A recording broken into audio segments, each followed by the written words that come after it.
committee will come to order. This morning, we will consider the nomination of Alan Greenspan to serve his 5th term as chairman of the Federal Reserve System.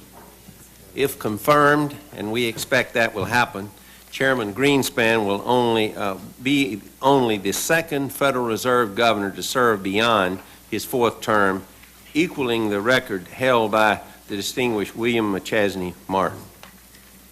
Chairman Greenspan, you've led the Federal Reserve System since August of 1987, a period of nearly 15 years. During that time, the U.S. financial system has withstood a number of significant challenges, including economic disruptions in Mexico, Russia, and the currency crisis which engulfs much of South Asia.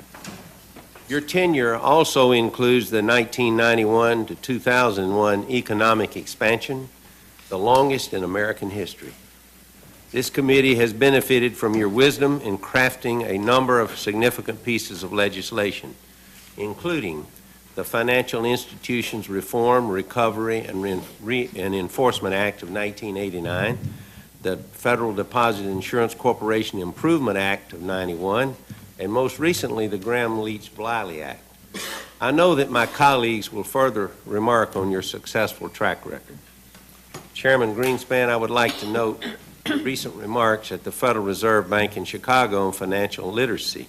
In your speech, among other things, you noted that as a young man, it was music that grabbed your interest and that you visualized yourself someday playing with the likes of the Glenn Miller Orchestra or becoming another Benny Goodman. Obviously, your career path ultimately took another direction, and for that, Mr. Chairman, the U.S. and the world financial markets, I believe, are grateful. The music world will never know what it may have missed, but this committee and this senator express our thanks for your extraordinary public service.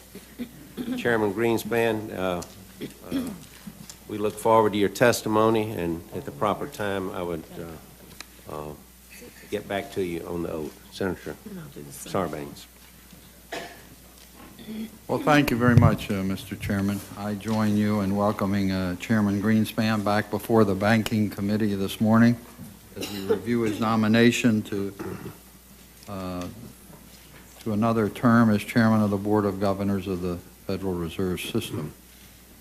Let me start by congratulating Chairman Greenspan on his nomination to a 5th term as Chairman of the Federal Reserve Board. If confirmed, as I fully expect he will be, Chairman Greenspan would join William McChesney Martin, as you noted, as the only Fed chairman to be confirmed for 5 terms. In terms of longevity of service, he is currently second only to Chairman Martin. Over the years, I have both agreed and disagreed with Chairman Greenspan over the conduct of monetary and fiscal policy. That's what a democracy is all about, as I understand it. I believe the relationship Chairman Greenspan formed with the then Secretary of the Treasury, Robert Rubin, during the 1990s led to the conduct of fiscal and monetary policies which complemented one another and which helped achieve high growth and employment with low inflation and serve the country well. As I look back, I think with respect to monetary policy, my sharpest disagreement with Chairman Greenspan was probably in 1994 when the Fed raised rates in a preemptive manner that I thought was not warranted by the inflationary pressures. In regard to fiscal policy, my strongest disagreement with Chairman Greenspan came in the beginning of 2001 when we were told that the debt was being paid down at such a rapid rate that we had to slow the trajectory, otherwise we would pay it off too quickly. That took the lid off the punch bowl as far as tax cuts were concerned. Of course, now we're experiencing very large deficits, and they're projected well out into the future. I do want to underscore the agreement I've had with the Chairman and the Fed on issues of bank regulation, particularly in regard to the need for vigorous holding company supervision and in maintaining the separation of banking and commerce. But let me say, though, Chairman Shelby and my colleagues, that even when I found myself disagreeing with Chairman Greenspan, I've always enjoyed our public exchanges. They've always been focused on the substance of the issues. I found them thought-provoking and informative. Chairman Greenspan has carried out the responsibilities of his office with great skill and dedication and has sustained the tradition of outstanding economic statesmanship provided by such former Fed chairmen as Mariner Eccles, William McChesney Martin, Arthur Burns, and Paul Volcker. I would like to take a moment to commend Chairman Greenspan for what I believe will be an important legacy of his chairmanship of the Federal Reserve, and that is the movement by the Federal Open Market Committee of the Fed to be more open and transparent in its conduct of monetary policy. That movement began in November of 1993 when the Federal Reserve decided to release all historic transcripts of meetings of the FOMC, and the decision in January 1995 to release transcripts of FOMC meetings going forward with a 5-year lag. Perhaps most significantly, in February 1994, the Federal Reserve decided that changes in monetary policy by the FOMC would be accompanied by an immediate public announcement of a change with an explanation of the reason for the change. Now, that was followed by the decision in January 2000 to release an announcement after every meeting of the FOMC whether or not a change in monetary policy was made, with a brief statement assessing the balance of the risks. And most recently, they've added the recorded votes of the individual members of the FOMC on the conduct of monetary policy. I also should mention that in 2000, the Congress, with the support of the Fed, amended the Federal Reserve Act to make the Federal Reserve Chairman's congressional testimony on the semi-annual monetary policy report a statutory requirement. Till then, the testimony was customary but not required by law. For those who have followed the conduct of monetary policy by the FOMC over the years and advocated greater transparency in its decision-making, these steps taken during Chairman Greenspan's tenure were meaningful and significant changes which have made the deliberations more transparent. I think it's made the members of the FOMC more accountable for the conduct of their responsibilities. The Chairman Greenspan deserves a great deal of credit for these positive changes.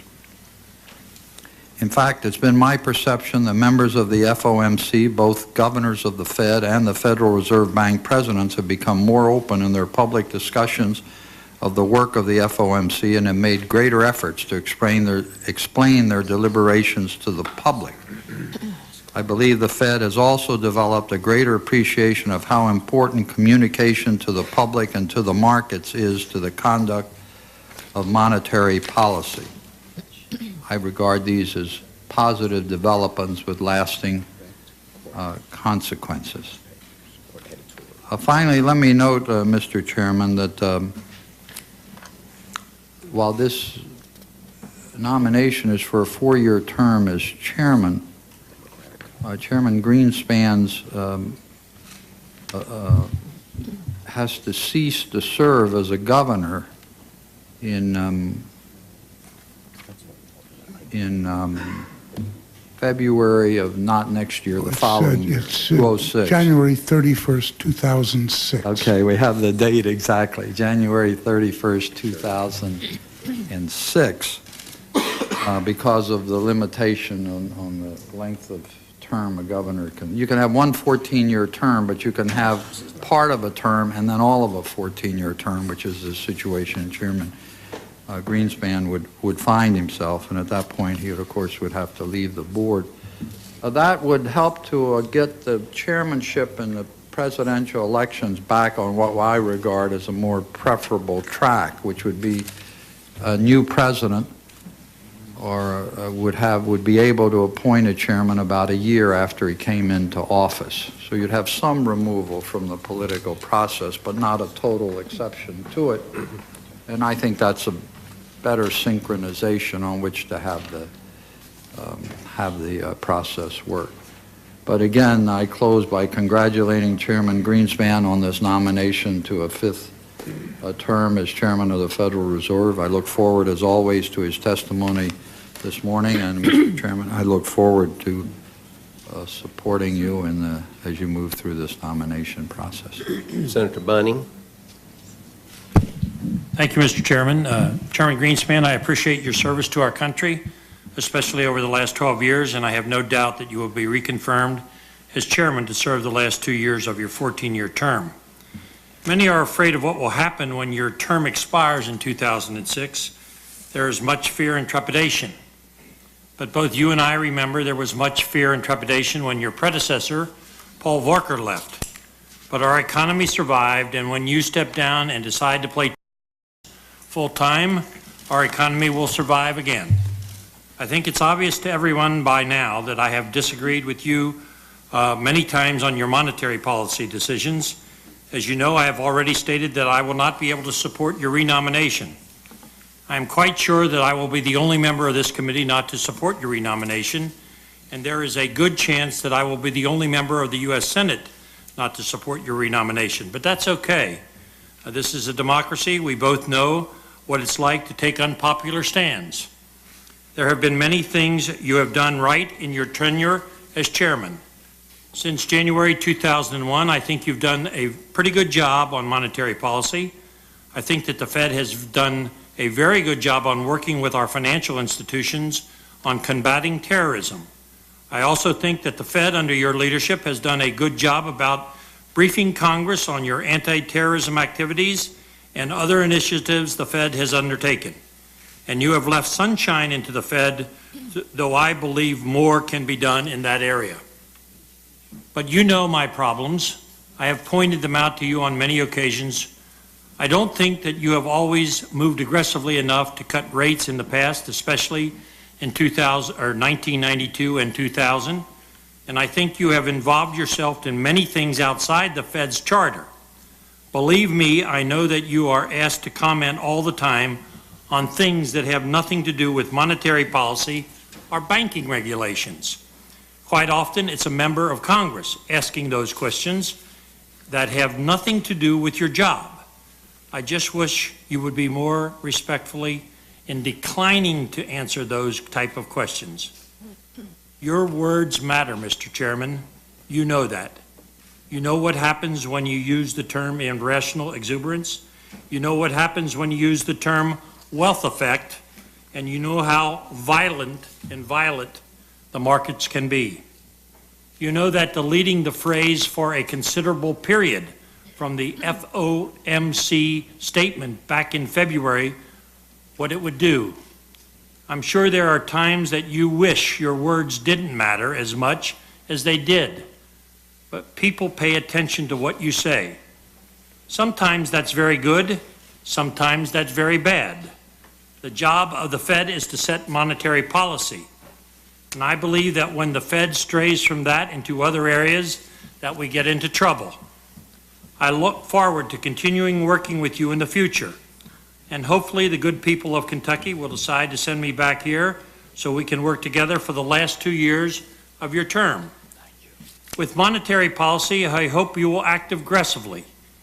You have over the last 3.5 years. I would very much like to see you be the chairman you have been since January 2001, not the chairman of the summer and fall of 2000. And remember, if our questions, even today, don't have anything to do with your job, you don't have to answer them. Thank you for the time, Mr. Chairman. Senator Schumer.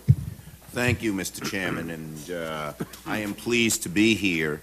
As a New Yorker, I'm particularly proud. New York has made countless contributions to our nation, and you're not the least of them, Mr. Chairman, so thank you for the good work that you do. Your longevity is testament to your excellence. Markets and the nation breathed a sigh of relief when you agreed to serve another term, and with good reason.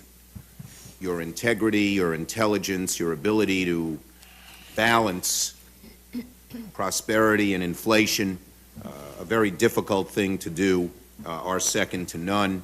And I, for one, am delighted that you are going to serve another term, and am enthusiastic about your renomination. I would just make one point in disagreement, and that is, it seems to me that as I think your role in the bully pulpit is a good role. I must respectfully disagree with my colleague. I think we have too few people who look out for the long-term health of the nation. And if the Federal Reserve Chairman doesn't do that, who will?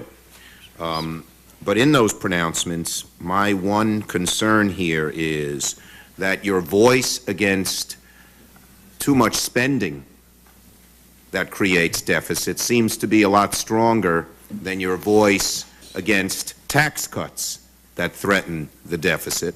And I hope that in your next term, you will strengthen your voice against unbalanced tax cuts that threaten the viability of our recovery through overwhelmingly large deficits. Having said that, my view is you've been an A-plus chairman, and I'm glad you'll continue to be. Senator Crapo. Thank you very much, Mr. Chairman, and Chairman Greenspan. I welcome you back. I'm one of those who will be supporting your confirmation. I appreciate the visit that we had when we discussed your confirmation, and frankly, I appreciate your strong leadership in the country. There are a number of issues on which your voice has helped people to gain the confidence to take very important steps that we needed to take. And I'm sure you don't appreciate it, but you're always going to get pulled into this tax cut fight. And I appreciate the voice that you've had in that tax cut debate with regard to the question of whether we should focus on spending. I think we all agree with your strong comments about not spending ourselves into deficit. And those of us up here on the Hill will probably continue to debate forever the question of whether tax relief is helpful and stimulative to the economy or whether it is harmful, and the circumstances in which it should be utilized and in which it should not be. But I frankly just wanted to let you know that you've taken some shots here today from different perspectives. You're used to taking those shots, but you are universally recognized as one of those who has made a difference in America, and I appreciate your service. Thank you. Senator Bayh. Mr. Chairman, welcome. I must remark upon the differences among our institutions of governance.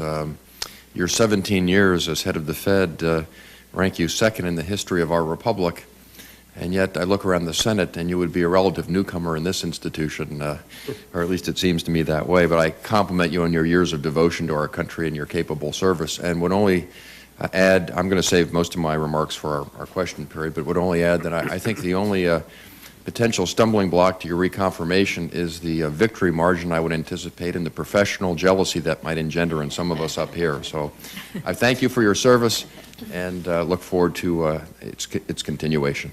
Senator Dole. Thank you, Mr. Chairman. Today I certainly want to lend my voice in strong support of the renomination of Alan Greenspan. Senators on both sides of the aisle have long admired the wisdom, the leadership, the integrity of Alan Greenspan since he first took office under President Reagan in 1987.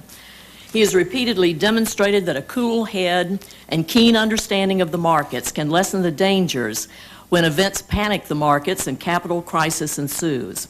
While it may seem obvious today, Chairman Greenspan has repeatedly had to remind us all that the fundamentals of the U.S. economy remain strong. Within 2 months of assuming the chairmanship of the Board of Governors, Alan Greenspan reassured investors and brought the necessary liquidity into the market when a panic caused the loss of more than 23% of the stock market value in October of 1987. Then again, Chairman Greenspan demonstrated his considerable skills in the 1987-88 global financial crisis, when with considerable finesse and 3 rate cuts, he was able to avert problem after problem as the world markets panicked. It is for these reasons and many more that I have full confidence in Chairman Greenspan's ability to continue as the head of the Federal Reserve System. While many would expect an economist to simply see the numbers before him, Chairman Greenspan is also keenly aware of the people most affected by the numbers he analyzes. For example, he understands the growing wage difference between skilled and unskilled labor, and for that reason, he's been a strong advocate for the continuing education of our workforce. I share Chairman Greenspan's admiration for the excellent work of our community colleges, which is so important to North Carolina as we strive to retrain displaced workers due to enormous job losses in manufacturing. I'm proud to be working with my colleagues, Senators Enzi and Alexander, to write legislation which provides additional assistance to our community colleges and other institutions of higher learning for training and retraining in high-growth job markets. We're currently working on this bill with the Senate Help Committee, and I look forward to its introduction later this year. In the past year, we've witnessed an economy that continues to grow stronger. Over 1.1 million jobs have been added since last August, with 8 consecutive months of gains. The nation's unemployment rate is 5.6%, below the average of the 1970s, the 1980s, the 1990s. Economic growth over the last 3 quarters has been the fastest in 20 years. American companies are reporting record productivity, with growth between the years 2000 and 2003 at the fastest 3-year rate in half a century. All of this is thanks to both the excellent efforts of Chairman Greenspan and tax relief that clearly works. I look forward to the swift consideration of Chairman Greenspan's nomination and its quick passage by the full Senate. Thank you, Mr. Chairman. Senator Miller. Thank you, Mr. Chairman. Mr. Chairman, thank you for your years of service to this country. Thank you for being willing to continue to serve and work in the arena. Not always the quietest and most comfortable place to work, but your wisdom and your integrity are especially needed today. Thank you for your willingness to serve, and thank you for your long and distinguished career. Senator Hagel. Mr. Chairman, thank you. I, too, welcome Chairman Greenspan and will strongly support his renomination, and I do that, Mr. Chairman, because I think Chairman Greenspan has been one of the most effective leaders in monetary policy that we have had in this country during some very difficult and challenging times. He has provided steady, common sense, strong leadership, and I have particularly appreciated his wider lens view of these issues, understanding that the fabric is a weave of many dynamics: trade, monetary, fiscal policy, foreign policy, geopolitical issues, and he's done that extremely well, and I think has presented his case in that wider lens context, which has been helpful to this country and to the world. Mr. Chairman, thank you. Senator Stabenow. Thank you, Mr. Chairman, and I also would begin by welcoming Chairman Greenspan. I appreciate your leadership, your service to the country over the past 16 years, and I'm proud to support your efforts and willingness to continue to do that. Chairman Greenspan has clearly steered monetary policy for our country through good times and bad, as colleagues have indicated today on the committee. He has seen difficult recessions and boom times, and he's been an outspoken voice for caution and reason when we've needed it. For example, he warned us when many did not want to hear it that the dot-com boom period could be fueled in part by irrational exuberance, and the subsequent correction in the market proved him right. Exponential growth in many market stock portfolios was indeed not based on sound market pricing. Chairman Greenspan has also not been afraid to aggressively fight off inflationary pressures when he thought the economy was overheating. During my time in the House and the Senate, I've appreciated his willingness to warn policymakers about the danger of out-of-control deficits. I believe that we should be more responsible about both how we spend money and how we approach our revenue needs and our tax policy. I had the opportunity to visit with Chairman Greenspan personally a few weeks ago, and we discussed many important issues. I reiterated my concern to him that the current difficult economic environment with the federal deficit is simply not sustainable or responsible. We're going to have to rethink our current fiscal policies if we're going to honor our promise to the baby boom generation as they retire. I'm glad that as we consider how to take care of our aging population, Chairman Greenspan has been willing to repeat his support for budget triggers. Chairman Greenspan and I also recently discussed the important issue of financial literacy. And the Federal Financial Literacy Commission that I worked with Senators Sarbanes-Enzi and Chairman Shelby to set up. And I know of the chairman's personal commitment to financial literacy, which I appreciate. Financial literacy creates more efficient markets. It also helps people to make financial decisions that are in their personal best interests. And I'm glad that we have a Federal Reserve Chairman who believes financial literacy should be a priority. Chairman Shelby, thank you for calling today's important nomination hearing. I intend to support Chairman Greenspan's nomination to another term. And again, I thank you for your service, Mr. Senator Chafee. Thank you, Mr. Chairman, and congratulations on your nomination for a 5th term. And you're one of the few in this town that has served under presidents of both political parties. And I particularly want to salute the work you did prior to coming to the Federal Reserve in the early 80s on the Social Security Commission, successful at raising the age of eligibility on a slow glide path from 65 to 67, something we haven't been able to do on Medicare. So congratulations. Senator Sununu. Thank you, Mr. Chairman. Mr. Greenspan, my staff was hoping that I would ask you upon which piece of U.S. currency you would most like to see your portrait. But I pointed out to them that your modesty and sense of fairness would preclude you from singling out one denomination over another. So instead, I simply want to welcome your testimony, of course, in your appearance here, but ask that in your testimony, in any written submissions to the committee, you focus on those areas that I think are most pertinent to the Fed, areas of capital market regulation and banking regulation and monetary policy.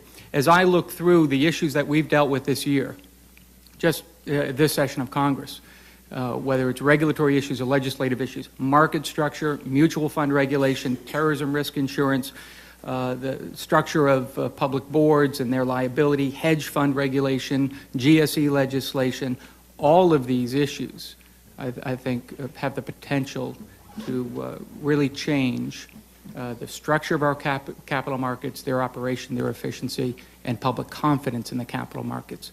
And I would very much like to see, whether it's a resubmission or a restatement or clarification of the guiding principles that you believe should shape both regulation and legislation in these areas affecting the efficiency of the capital markets and public confidence in the capital markets, because most of the issues that I just mentioned aren't going to go away at the end of this year. We're going to be taking them up again next year, and I think any perspective that you can provide to us to help guide and shape our views as policymakers would be welcome. Thank you very much. Senator Allard. Mr. Chairman, again, I'd like to thank you for holding this hearing on the renomination of Dr. Greenspan to be the chairman of the Board of Governors of the Federal Reserve System. I look forward to his testimony and the opportunity to have the chairman come before this committee and share his expertise on economic issues and factors that are driving and hindering economic growth. Today, I want to extend my appreciation for his unfettered commitment to analyzing and interpreting the peaks and valleys of our U.S. economy. His contribution to this country has been exemplified by his constant vigilance to the factors that play such an influential role in the direction and success of our economic system. Dr. Greenspan has served on the Board of Governors of the Federal Reserve System since August of 1987, and is chairman of the Board of Governors since June of the year 2000. He's witnessed, obviously, a great deal of uncertainty and change in those years as the heightened impact on our economy of technological advances, competition, and robust productivity have become evident. Accordingly, Dr. Greenspan and the other members of the Board of Governors have altered the framework in which they analyze the economic system, so that they may gain a more accurate depiction of what the economy looks like and how better to formulate monetary policy in light of those changes. Dr. Greenspan, I appreciate your commitment to this committee and to this country, and look forward to supporting your nomination for a 5th term as chairman of the Federal Reserve Board. Thank you, Mr. Chairman. Chairman Greenspan, I ask now that you stand and take the oath. You raise your right hand. Do you swear that the testimony that you're about to give is the truth, the whole truth, and nothing but the truth, so help you God? I do. Do you agree to appear and testify before any duly constituted committee of the Senate? Mr. Chairman, I do. Chairman Greenspan, we welcome you to the committee. You proceed as you wish. Thank you. First, I want to express my gratitude to President Bush for his confidence in me, and to you, Mr. Chairman, and members of the committee for expeditiously holding this hearing on my renomination for a 5th term as Chairman of the Board of Governors of the Federal Reserve System. The Federal Reserve has had a close and productive relationship with this committee over the years. If you and your Senate colleagues afford me the opportunity, I look forward to working with you in advancing our shared goal of strengthening the firm foundation upon which the American people have built a prosperous economy and a sound and efficient financial system. The performance of the U.S. economy has been most impressive in recent years in the face of staggering shocks that in years past would almost surely have been destabilizing. Economic policies directed at increasing market flexibility have played a major role in that solid performance. Those policies, aided by major technological advances, fostered a globalization which unleashed powerful new forces of competition and an acceleration of productivity, which at least for a time has held down cost pressures. We at the Federal Reserve gradually came to recognize these structural changes and accordingly altered our understanding of the key parameters of the economic system and our policy stance. But while we lived through them, there was much uncertainty about the evolving structure of the economy and about the influence of monetary policy. The Federal Reserve's experiences over the past 2 decades make it clear that such uncertainty is not just a pervasive feature of the monetary policy landscape, it is the defining characteristic of that landscape. As a consequence, the conduct of monetary policy in the United States has come to involve at its core crucial elements of risk management. This conceptual framework emphasizes understanding the many sources of risk and uncertainty that policymakers face, quantifying those risks when possible, and assessing the costs associated with each of the risks. This framework entails devising, in light of those risks, a strategy for policy directed at maximizing the probabilities of achieving over time our goals of price stability and the maximum sustainable economic growth that we associate with it. In designing strategies to meet our policy objectives, we have drawn on the work of analysts both inside and outside the Fed, who over the past half-century have devoted much effort to improving our understanding of the economy and its monetary transmission mechanism. A critical result has been the identification of key relationships that, taken together, provide a useful approximation of our economy's dynamics. Such an approximation underlies the statistical models that we at the Federal Reserve employ to assess the likely influence of our policy decisions. However, despite extensive efforts to capture and quantify what we perceive as the key macroeconomic relationships, our knowledge about many of the important linkages is far from complete, and in all likelihood will always remain so. Every economic model, no matter how detailed or how well designed, conceptually and empirically, is a vastly simplified representation of the world that we experience with all its intricacies on a day-by-day basis. Policymakers have needed to reach beyond models to broader, though less mathematically precise hypotheses about how the world works. A central bank needs to consider not only the most likely future path for the economy, but also the distribution of possible outcomes around that path. The decision makers then need to reach a judgment about the probabilities, costs, and benefits of the various possible outcomes under alternative choices for policy. As the transcripts of the Federal Open Market Committee meetings attest, faced with these abundant challenges, we find the making of monetary policy to be an especially humbling activity. In hindsight, the paths of inflation, real output, employment, productivity, stock prices, and exchange rates may seem to have been preordained, but no such insight existed as we experienced these developments at the time. Yet during the past quarter century, policymakers managed to diffuse dangerous inflationary forces and to deal with the consequences of a stock market crash, a large asset price bubble, and a series of liquidity crises. These developments did not divert us from the pursuit and eventual achievement of price stability and the greater economic stability that goes with it. Going forward, we must remain prepared to deal with a wide range of events.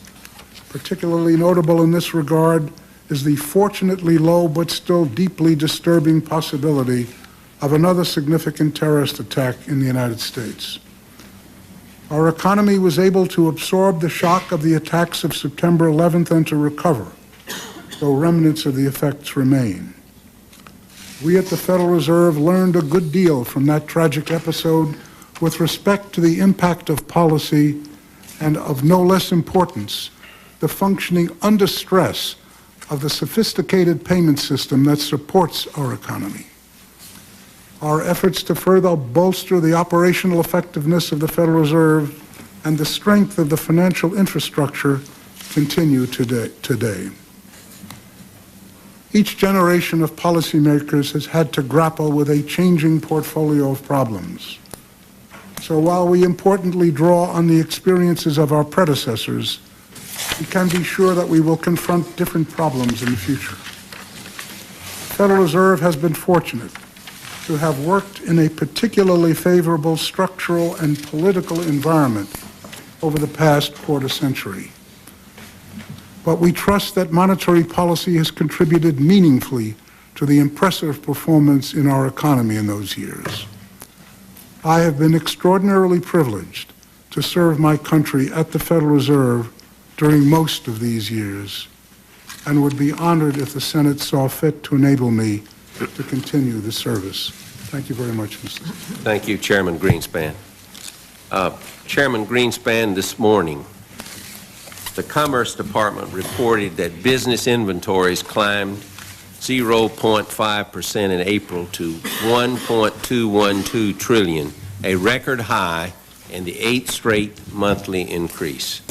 What do these increases tell us about any potential inflationary pressures? Well, at the moment, not too much, Mr. Chairman, and the reason is that even though, as you point out, inventories have risen to record high levels, as a ratio to sales or production, they are close and probably are at record lows. Indeed, there's a very significant path of inventory reduction over the last couple of decades, the so-called just-in-time inventory process. So I would perceive that that's going to continue on, but there is no evidence at this stage that I can unearth that suggests to me that recent inventory patterns are contributing either to inflation or deflation. Okay. Mr. Chairman, what can we expect, in your judgment, in terms of job growth in light of these heavy inventory numbers? Is there any correlation there at all? Well, strangely enough, I would reverse it and say that the fact that inventories in a general context of the level of sales being quite low leads me to conclude, indeed to those purchasing managers who try to evaluate the inventory position of their customers, that the next change in inventory policy, at least for the short run, is probably going to be some element of either accumulation or at least, at a minimum, a temporary stabilization of the inventory sales ratios before the long-term trend continues. What that suggests is that even flattening out of inventory sales ratios creates a significant increase in the rate of increase in inventories during any particular period. And since inventory accumulation adds to final demand to get production and employment, I would presume that, if anything, the inventory picture today is probably more likely to be helpful in expanding employment than in contracting it. The Federal Open Market Committee, you referenced that a minute ago, will be meeting at the end of this month.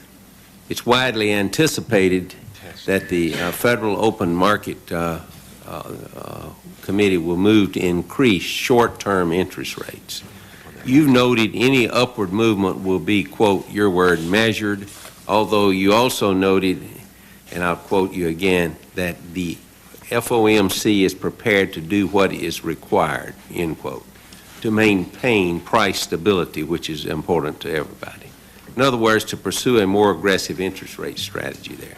What factors will you be looking at between now and the end of this month to determine whether or not a measured or an aggressive response is necessary? Well, Mr. Chairman, as I said in the remarks which you're quoting from, our best judgment is that the economy is growing in a solid fashion, that to be sure, underlying unit costs, having gone down for quite a long period, have now started to turn up modestly. But our general view is that inflationary pressures are not likely to be a serious concern in the period ahead. And therefore, we concluded in our policy statements that the removal of an increasingly unnecessary degree of accommodation in monetary policy is very likely to be measured over the quarters ahead. But clearly, this is our general view of the outlook, and forecasts are subject to error. And if our judgment as to how the economy is going to evolve and how inflation is going to evolve turns out to be mistaken, we will change, because our fundamental goal is, as you point out, to maintain price stability over the longer run as a means of creating maximum sustainable growth. Do you believe that the economy will continue each month, add a significant number of jobs as we've seen in recent months? So far, the pace of economic activity and a slightly lessened pace of productivity increase than it had been numerically creates job growth, if I may put it in those terms.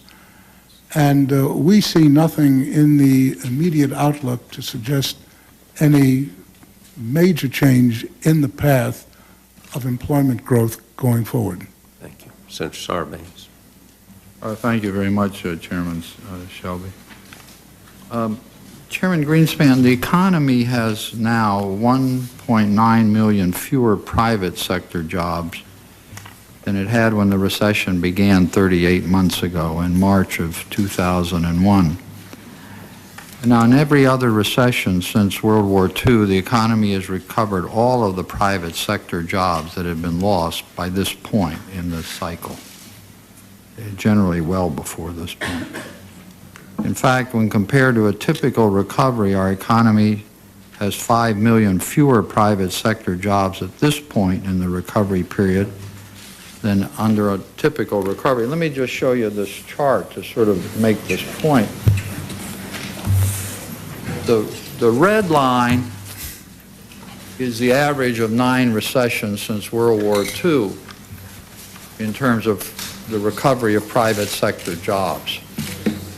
And this dark line here is what's happened in this recovery. And the thing that's interesting is that it started off and they pretty well tracked the same course going down. But then in previous recessions, we got an upswing and we came back up here. Then we passed the point of, we're back to, now we're getting net gain in jobs. But this time we stayed down here on this trajectory, and so there's a gap here of 5 million private sector jobs short of a typical recovery. I find obviously that's a matter of great concern. What's your explanation for that? These are the amount of months. So we're out here now, we're at 37, 38 months out here in the period. And we haven't come back up. We're not even back up to recovering. We're still 1.9 million short, and we're 5 million short of when you compare it with the average of the 9 recessions since World War II. What's your explanation for that, or your theory on that? Senator, I think there are 2 explanations. First and most important is the extraordinary increase in the rate of productivity growth, which has been very unusual for a period of economic weakness as has prevailed since the peak of economic activity in the year 2000. Productivity growth has never, in my recollection, grown anywhere near as rapidly as it has grown during a period of comparable weakness that's been experienced in the last several years. What this means is that even though demand picks up, that increasing efficiencies has enabled businesses to meet that demand without hiring new people. And this has been a fairly pronounced and significant trend over a large number of quarters. Secondly, the size of the upswing that you show in your chart is in many respects a function of the size of the downswing that preceded it.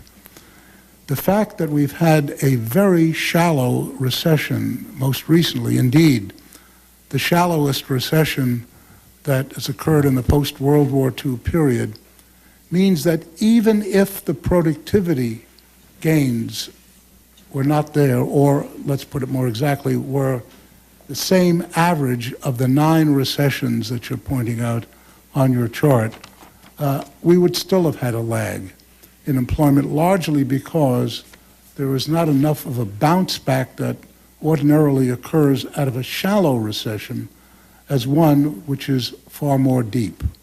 And indeed, I recall, for example, the 1975 recession most vividly, when we had an extremely sharp decline, and that was the spring of 1975. And by the first quarter of 1976, the economic growth rate was almost 10% at an annual rate, and employment had come back very substantially. This is the other extreme that we're looking at today. Well, on the second point, the job loss pretty well parallels. I think the GDP drop was shallower in comparison with previous recessions, but the job Excuse me, loss... is that, what's the first day? Is that March 2001? I believe productivity was increasing fairly significantly at that point. Now, let me ask you this question in view of that answer. The long-term unemployed workers has not substantially improved over these last several months, even though we're getting some job growth. There are 1.8 million long-term unemployed workers who constitute 22% of all unemployed workers today. That percentage has remained elevated above 20% for the past 20 months, the longest such streak with respect to a recovery. The average duration of unemployment today remains 20 weeks, and 80,000 workers lost their benefits in April.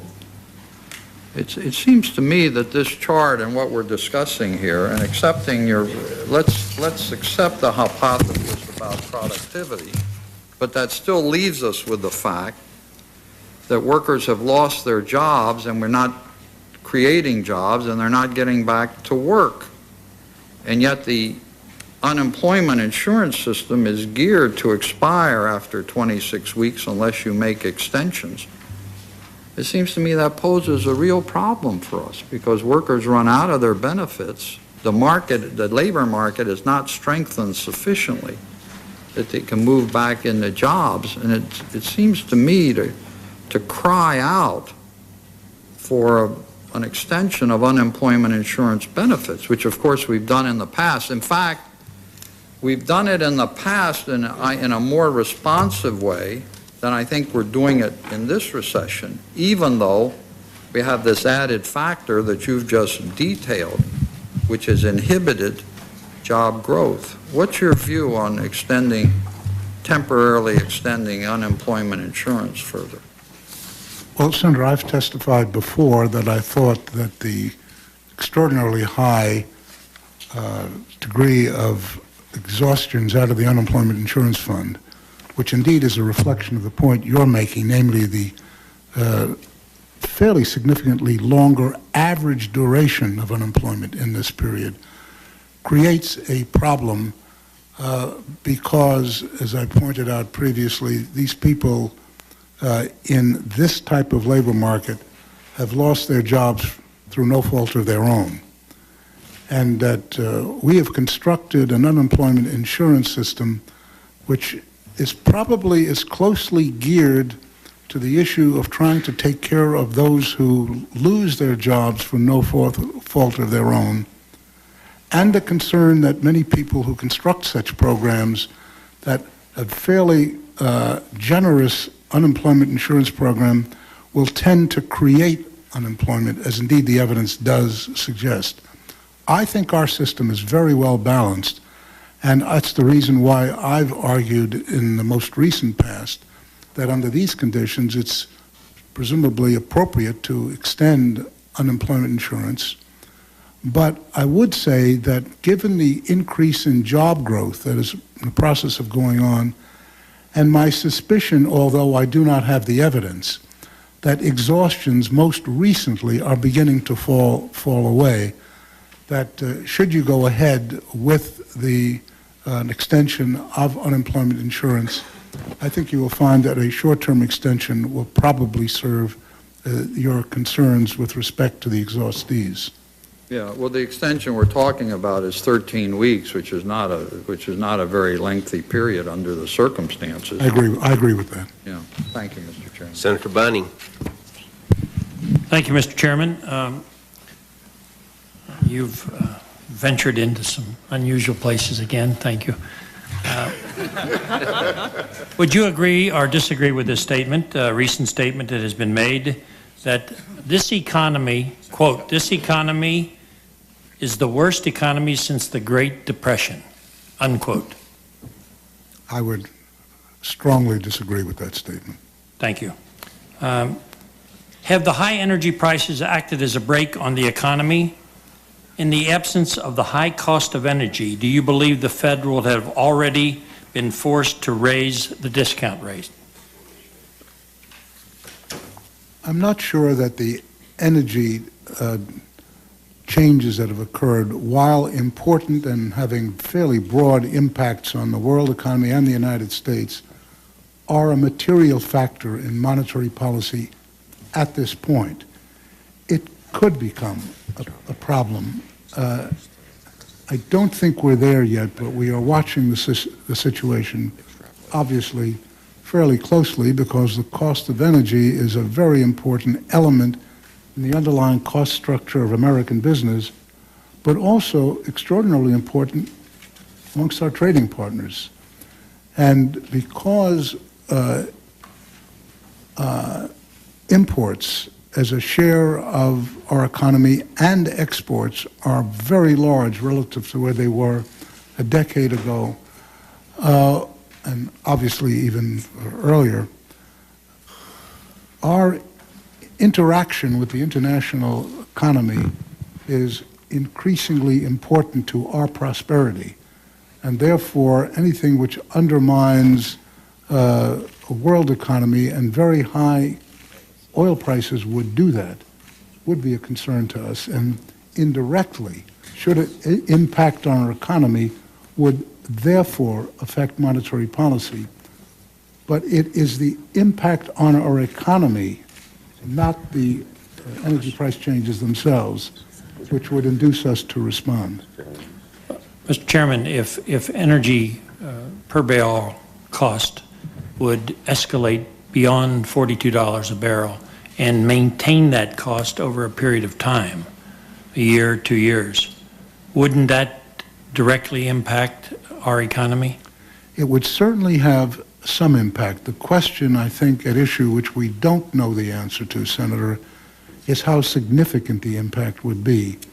And it's the answer to that question which essentially would determine how monetary policy would or would not respond. Chairman of the committee asked you about inflation and evidence of inflation in the economy. I always ask you the question when you come, besides energy cost and energy prices, are there other factors like commodity prices and things that are indicating to the Fed that we do have an escalation of inflation in the economy? Senator, I think the issue which would concern us most is the slowdown in the extraordinarily rapid rate of productivity, which I mentioned before.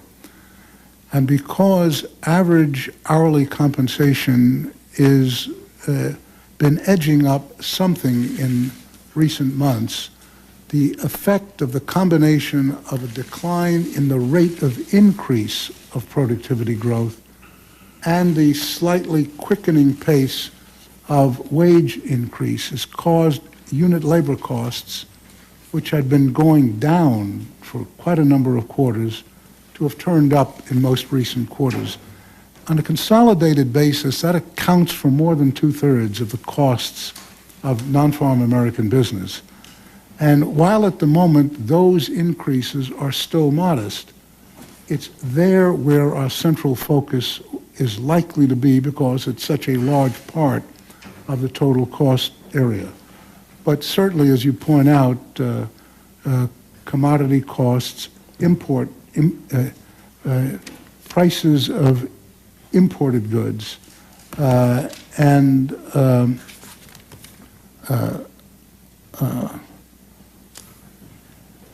capital costs, interest costs, and the like, all have impact on the underlying cost structure.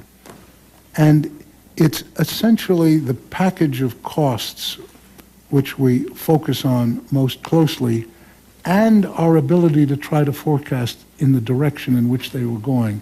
And in that regard, we spend a good deal of time trying to make judgments about what is the trend of average hourly earnings, what causes it to change, what is the underlying depreciation costs, for example, is another item.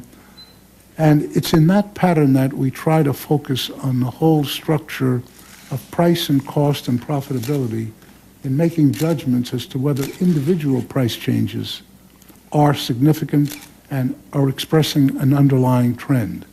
And it's the underlying trend which monetary policy endeavors to address. Thank you very much. Thank you, Mr. Chairman. Senator Schumer. Thank you, Mr. Chairman, and again, thank you, Mr. Chairman, for your good work. My concern are the deficits. It's sort of interesting that when we get good economic news, the stock market doesn't go up but goes down sometimes in the last few months. And even if we have a very strong recovery in the next several months, my worry is about its longevity because of the large deficits that we have. given the fact that the deficits are at large levels, we can debate how they compare historically. It's high historically. Some people say higher than in other times. Some people say, well, about the same or a little less. But they're high, or certainly higher than you thought or anyone thought they would be in 2001. Do you think we ought to make the tax cuts that were temporarily extended in the last tax bill permanent, as the President is seeking to do? Well, Senator, let me answer that in two parts. First, I have always been strongly supportive of the elimination of the double taxation on dividends, largely because I've always considered it a type of tax which probably impeded capital expansion and economic growth as a consequence. So I was very strongly supportive and remain supportive of those types of taxes, including marginal tax rate cuts. But I also have been consistently supportive of maintaining pay-go and discretionary caps on spending. And I would very much was very much concerned in September of 2002 when the fairly effective caps and pay-go were allowed to lapse. I would hope that the Congress will put them back in place as they were back then.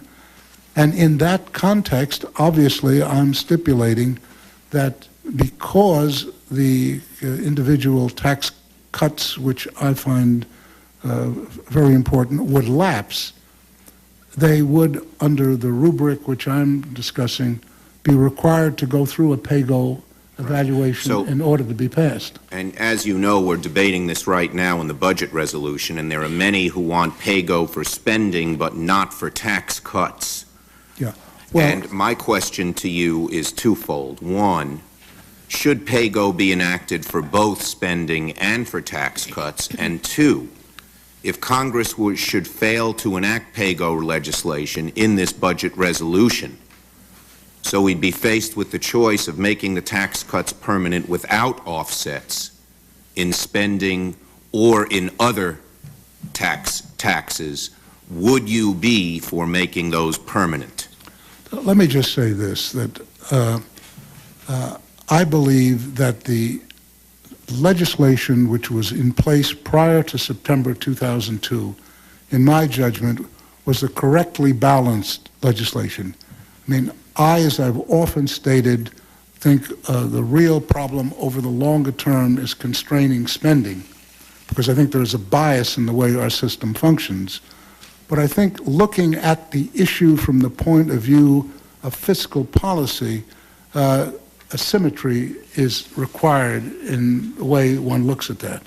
So I'm not willing to acknowledge the fact that PAYGO will not be put back in place. Right, but if it weren't, because I will tell you the odds, and there are some people sitting around this room who are under big pressure to sort of not do it. If it weren't, would you, and this is an important question because of what was mentioned, if we did not enact PAYGO the way we had it in 2002 on the tax side, and Congress were to enact, should Congress enact permanent tax cuts without offsets on either the spending or tax side? Well, because that will increase the deficit even further if it does, if we do that.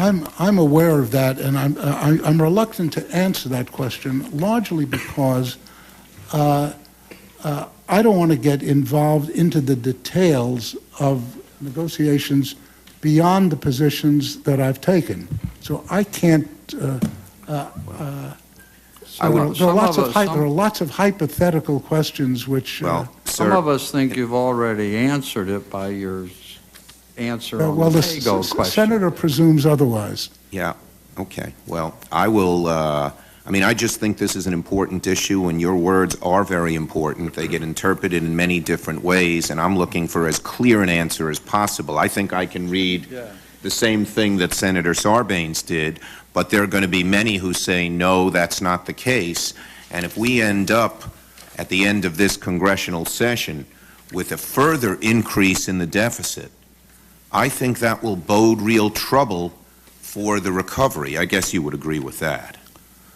I actually am somewhat less concerned about the short-term budget deficit because I think, given what appears to be a fairly solid recovery, which seems to have legs to it, revenues are going to be reasonably good over the next fiscal year. And I think that that will contain the deficit. However, there is no way to look at the longer-term trends of our fiscal system without concluding that we will run into fairly serious difficulty in the next decade, say 2011 and forward, as the very large increase in baby boom retirees leave the labor force and join retirement. The numbers I find very disturbing, and I think that while I appreciate that that's seemingly a number of years off, it's not far enough into the future to say we can handle it at another time. I think the time in which addressing the size of the commitments made for the next generation of retirees relative to the economic resources we're likely to have to finance them, I find deficient and disturbing. Yeah, I thank you, Mr. Chairman. My time has expired. I just note that a lot of these permanent tax cuts would take effect in that 2010, 2011, 2012 time when the crunch will occur. Yeah. Thank you, Mr. Chairman. Senator Dole. I'd like to follow up Chairman Greenspan on the response to Senator Bunning when you spoke about wage growth. Let me ask about the reports of the stagnation of wages. In past years, we've witnessed strong productivity growth, but that's not resulted in a real increase in wages. My question is, do you believe that's a trend that will be corrected in the short term, or do you see that as something that will continue? Senator, I think it's in the process of changing. If you just look back from an accounting point of view, the very significant increase in productivity from, say, the first quarter of 2003 to the first quarter of 2004 is reflected wholly, almost wholly, in rising profit margins. In other words, very little spilled over into real wage increases. Now the evidence suggests that it's beginning to turn, as it always does in this regard, meaning that profit margins are now flattening out or are likely to flatten out. And the catch-up invariably is in real wages. This is a very typical pattern where productivity gains are first picked up in rising profits and then essentially in part given back in the way of real wages because of competitive pressures that invariably occur when profit margins are large. In other words, companies try to increase production and maintain, and in a sense to harvest those profits, and by so doing, they bid up the wage structure. That seems to be occurring at this particular stage, although, as I pointed out to Senator Bunning, not at a pace which, in our judgment, looks to be moving unit labor costs to an inflationary plateau. But I think that the sharp decline in the share of national income going to compensation of employees over this most recent period is now in the process of turning and is likely through next year or two to go back to its normal level after this adjustment. It's not a long-term trend. Okay.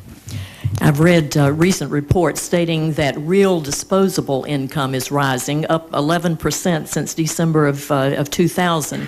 In fact, Americans' real disposable income is at its highest level ever, I believe. And some have said that, well, this is because a lot of the new jobs that are being created are in industries that are paying higher than average amounts. Others have said it's due to the tax relief, putting more money in the pockets of Americans. I'd be interested in what you attribute this rise to, this impressive rise in disposable income, and is this a trend that you believe is going to continue? It's very difficult to tell whether, in fact, the rise is attributable to differential gains within the wage and salary area. You can look at it in two ways. You can either say, is the wage increase, or should say the disposable? Let's go back to wages and salaries for a beginning. If wages and salaries are growing per hour as they are now, is it pretty broad-based? And the answer appears to be yes, but we're not sure for the following reasons. It is certainly the case that the rise in wages that would have occurred if the industry structure had frozen is about exactly the wage rise we've actually perceived, which suggests that the increases are across all industries. What we do not know, however, is that within industries, whether the trend of highly skilled versus lesser skilled is continuing to open up. My suspicion is that when we finally get the data, which are quite delayed in this respect, we're going to find that. But it's not an issue of industry, because we have those data, and there is no evidence, at least in the last 4 months, when the significant increase in disposable income has occurred, there is no evidence that it's the industry mix that's doing it. In other words, it looks that the gains are across the board in industry. With respect to the tax cut, that was very significant last year. It is it's a lesser an issue this year. Most of the rise in income is that the economy is beginning to move, and as I indicated before, profit margins are no longer taking the lion's share of the big increase.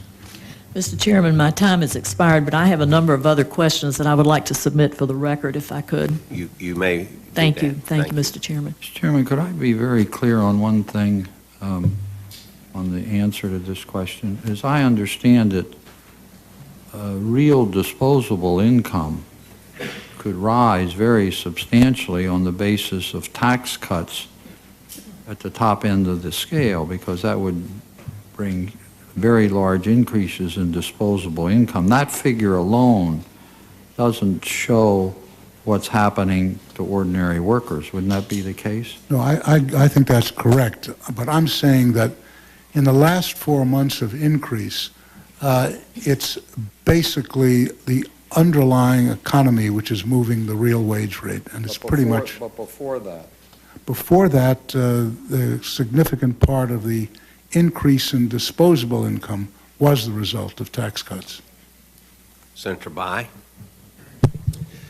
Mr. Chairman, I appreciated your focus in your statement about the importance of risk management and the inherent difficulty, ambiguity, unknowability of many of the forces that we must anticipate or contend with. You listed several things that have helped to reduce the level of systemic risk with which we have to contend. And then you said, going forward, we must remain prepared to deal with a wide range of events. And you specifically mentioned terrorism. I'd like to ask you what other events you're concerned about or that we need to prepare for. Well, we at the Federal Reserve, as a general rule, obviously try to make an evaluation of where we think the most probable trend of events is going and construct our preliminary policy programs with respect to that path. But we also try to consider a whole series of alternates. I don't want to go list them because they sound, sounds scarier than the next, and even though the probabilities are very low, I'm always hesitant to. Well, let me mention suggest a couple then. I'm not asking you to tell us what, if anything, keeps you up at night. I hope you sleep soundly. But a couple of things. There was a headline today, I'm sure you saw, about the current figures on the balance of trade and the fact that the recent figures weren't good, although there's some debate about whether they overstate the situation. In fact, what about the risk of some event triggering, rather than a disorderly fluctuation in our currency? Yeah, that is obviously one of the issues which we have focused on. We've done a number of studies of how developed countries have handled very large current account deficits, which is the sort of the larger version of a trade deficit. And what we've concluded is that international financial markets are sufficiently flexible to allow the inevitable adjustment of those outsized deficits to gradually decline in a way which is not disruptive to economic activity. We've done a great deal of work in trying to evaluate how the current one is going to change. You can't know for certain, but what's reasonably clear, at least in my mind, is that if we maintain a high degree of flexibility in our economy and in the international economy, which indeed we have today, then market forces will gradually adjust the imbalances. But we can't tell at this stage or in advance whether it's relative prices in various economies, whether it's the exchange rate that will change, whether it's the relative different growths in various economies which will do it.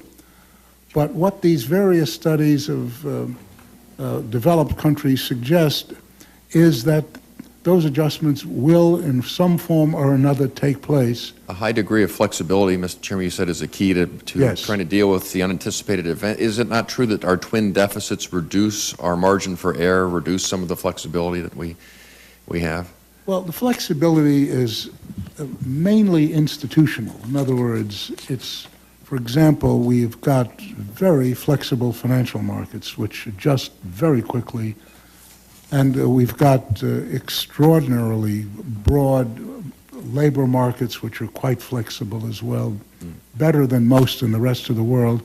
So, yes, indeed, the budget deficit and the current account deficit are problems, but I'm saying there is a difference. The current account deficit is largely going to be adjusted one way or the other by market forces.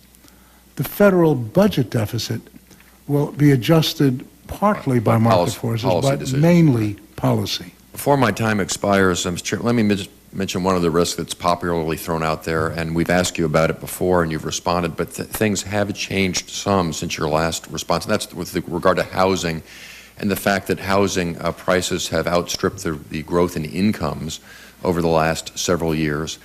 Now, the effect of that was ameliorated by the lower interest rates, which enabled people to afford these higher prices. Interest rates may now be in the process of adjusting some. And your response previously had been that immigration and that land scarcity would help to sustain these higher prices. Are you concerned about housing prices at this point and perhaps the effect that will have on consumer spending if prices prove not to be justified at current levels?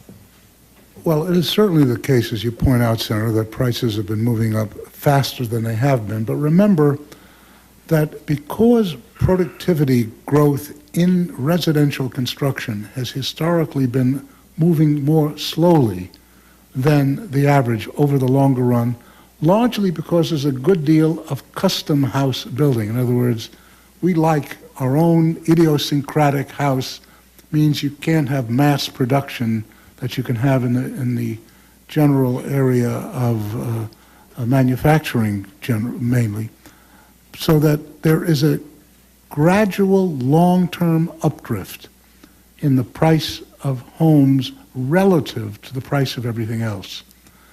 But to be sure, there's been a faster pace today, but not enough, in our judgment, to raise major concerns.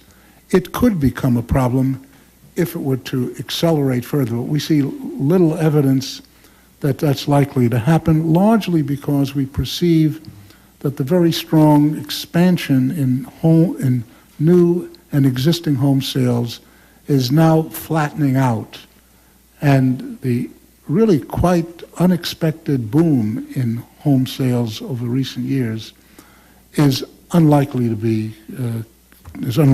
continued. Our forecast is generally flat, not in prices, but in aggregate volumes. Where house prices go, I'm not sure, but I would be quite surprised if they showed continued acceleration on the upside. Thank you, Mr. Chairman. Senator Chafee? Well, thank you, Mr. Chairman. Chairman Greenspan, you were hopeful that with the improving economy, the revenues, added revenues, would help address the deficit, but there's also some unknowns, particularly on the prescription drug benefit, what exactly that's going to cost, and also what we're going to have to invest in stabilizing Iraq and the region there.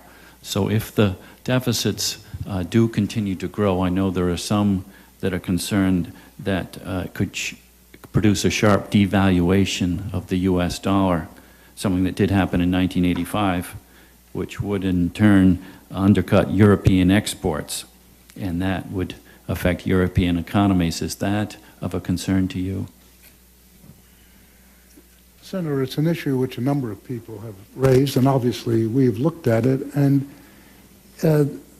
there is very little evidence at this particular stage that the size of the federal budget deficit and the point you're indirectly relating to the fairly significant amount of our government issuances to finance that deficit, which are being purchased by foreign central banks and indeed by others. And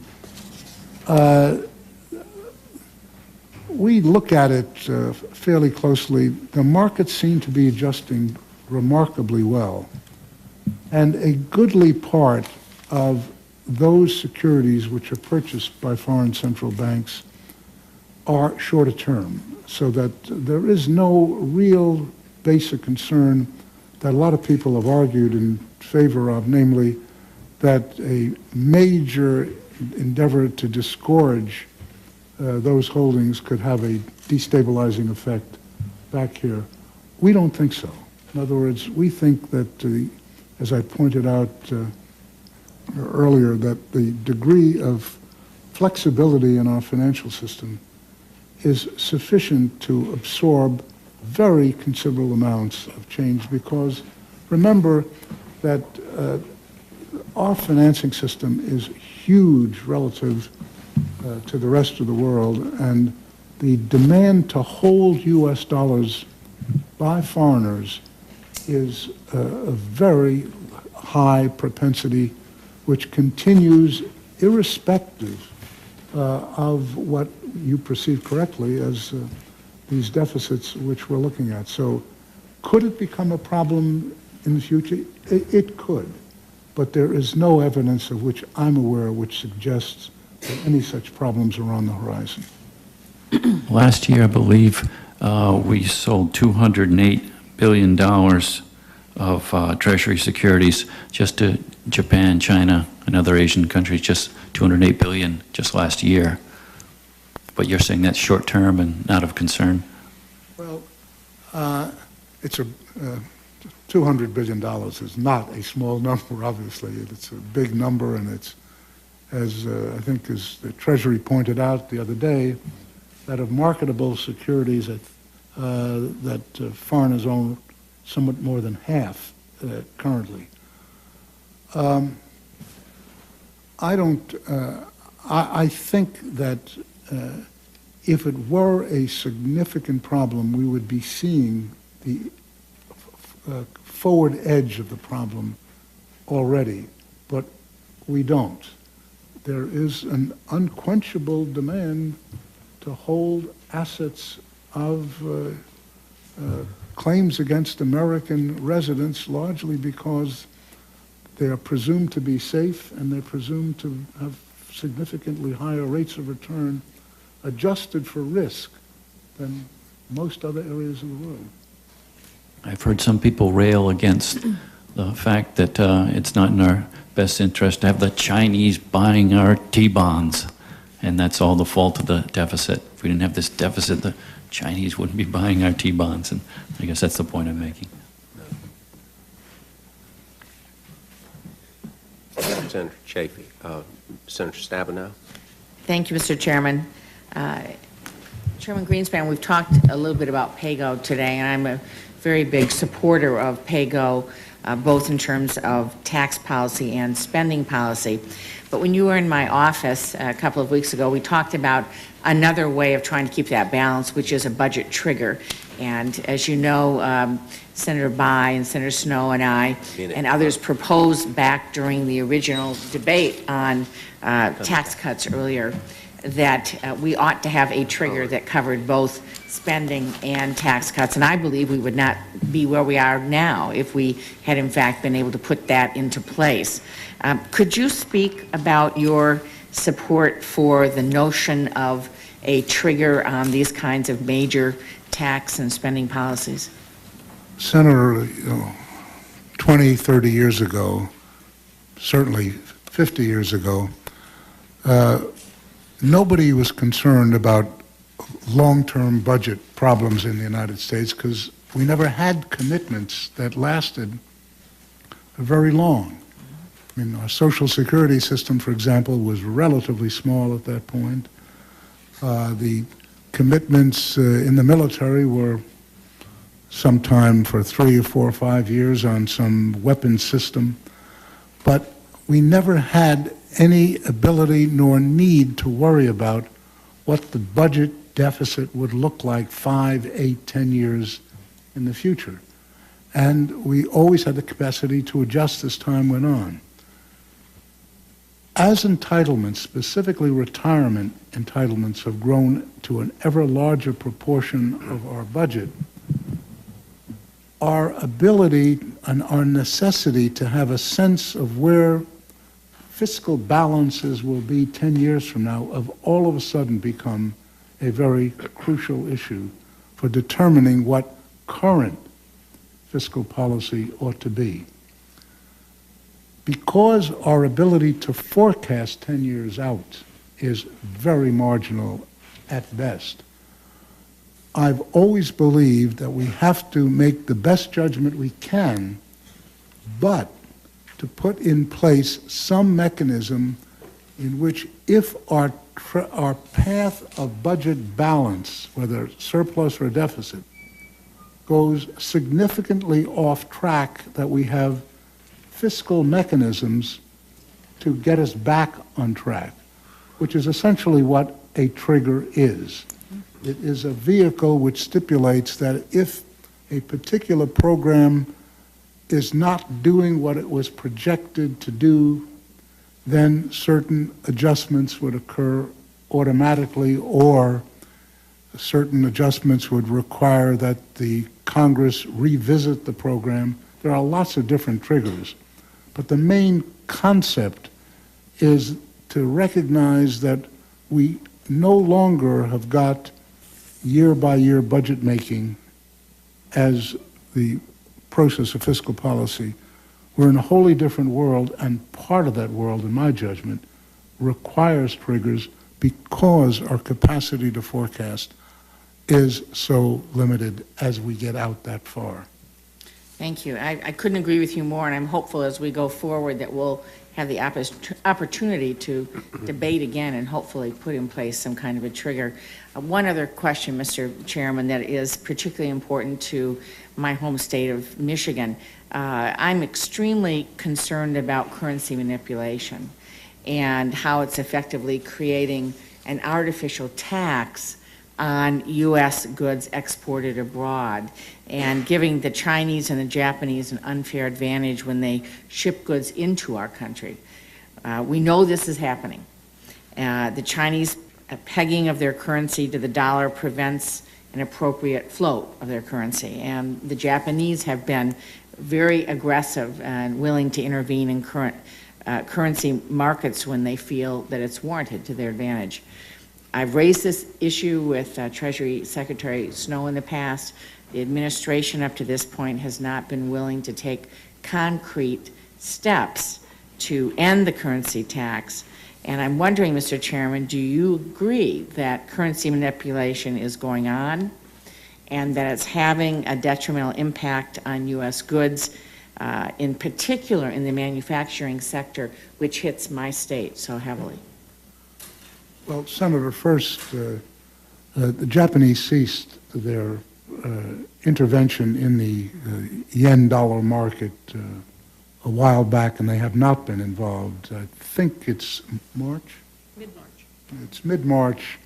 So far. They announced that intervention had ceased, and indeed, that is indeed the fact. And we hope that, I would just say that we hope that they will not return to. Well, I think one issue here is that it's not to the advantage of foreign central banks to accumulate very large amounts of foreign currency after a certain point, because it creates domestic problems of monetary stability. The issue is most relevant in this regard to China because they are acutely aware of the fact that their stabilization of the renminbi versus the dollar has required very large accumulations of dollar assets on the balance sheet of the People's Bank of China, the central bank, and this creates problems that are obviously exaggerating the difficulties they're currently having with respect to underlying inflationary pressures and boom conditions which they're endeavoring and apparently successfully beginning to constrain. I think that over the longer run it will become very apparent, as indeed it is increasingly becoming apparent, to the Chinese financial authorities that intervention of the type that they have been doing has not been helpful to them. So I think in their own interests that is going to change, and I think that issue that you're concerned about will go away. Mr. Chairman, I hope you are correct, because in the short run, certainly in my state, we're seeing what I believe to be unfair incentives on the exporting of American jobs. And so I'm hopeful that you're accurate and correct on that. Senator Sununu. Thank you, Mr. Chairman. I have a number of areas of capital market regulation that I mentioned in my opening statement, and I'll probably submit a list, hopefully not too long of a list, for the record. But, Mr. Greenspan, I did want to ask you about a couple of items, one which you've addressed before, one which you may have not. First, we've had a series of hearings and discussions here in the committee about market structure and market structure reform. And I'd be curious to hear your assessment of what the impact on cost of capital, access of capital, or the efficiency of the capital markets would be of a modification or an elimination of the trade-through rule. Sorry, the which rule? The trade-through rule on the New York Stock Exchange. New York Stock Exchange? This is a highly complex issue, which, as you know, is being debated up in New York, and it's a problem between trading procedures on the New York Stock Exchange and the large institutional investors who are endeavoring to get the best type of execution they can get. I have, as you pointed out, stayed out of this largely because of rare good judgment on my part, and I think I will probably endeavor to maintain that position. I do think it's a very interesting issue I'm not certain that it's not being properly handled in the debate. And I think the right issues are on the table, and the people who are involved, I trust, will come to the most reasonable solution.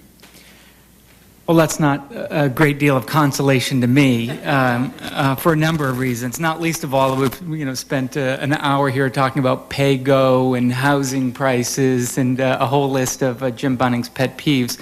And this is obviously an issue that does, I think, have a direct impact on the issues of capital market stability and access to capital and cost of capital and underlying economic performance. Let me cut through that. I'll be very straightforward in this respect. I don't think that we at the Fed know as much as the participants involved in the negotiations to have a firm opinion which we think should override those of the exchange and some of the major players on the exchange. We are in contact with them. I've spoken to both sides at considerable length, and I'm learning something from them, but I don't think that I have, and I'm not sure my colleagues have, a great deal to present with respect to this issue. I would say that our real problem is we know where we'd like it to all come out, namely in a system which is stable, maximum execution, and efficient execution. I'm not sure we at the Fed know how to get there. If we did, I probably would find a way to communicate that to the parties involved. This is not by design, but that does provide a nice segue to my second and final question, which is about hedge fund regulations. You have spoken out against further regulation of hedge funds in the past. There's obviously some proposed rules and modification to existing regulation that have been put on the table. Has your thinking on this issue changed in any way substantively over the last 6 or 12 months? It hasn't, Senator. Let me just repeat why I think it's so important that these types of organizations are left free to supply the extent of liquidity that they are, in fact, supplying to our financial markets. I've made a special point in my prepared remarks and in earlier questions of how crucial we have found that the degree of flexibility in our economy has been instrumental in enabling us to absorb the shocks which have been so extraordinary in recent years. And one of the most flexible parts of our system is financial, and our ability to absorb financial shocks.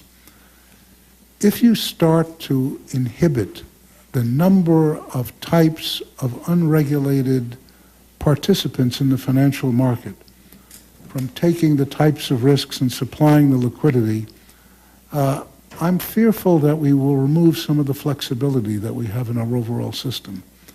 And while I'm certainly of the opinion that should hedge funds accept capital from retail investors, they should go under the same regulations as a mutual fund.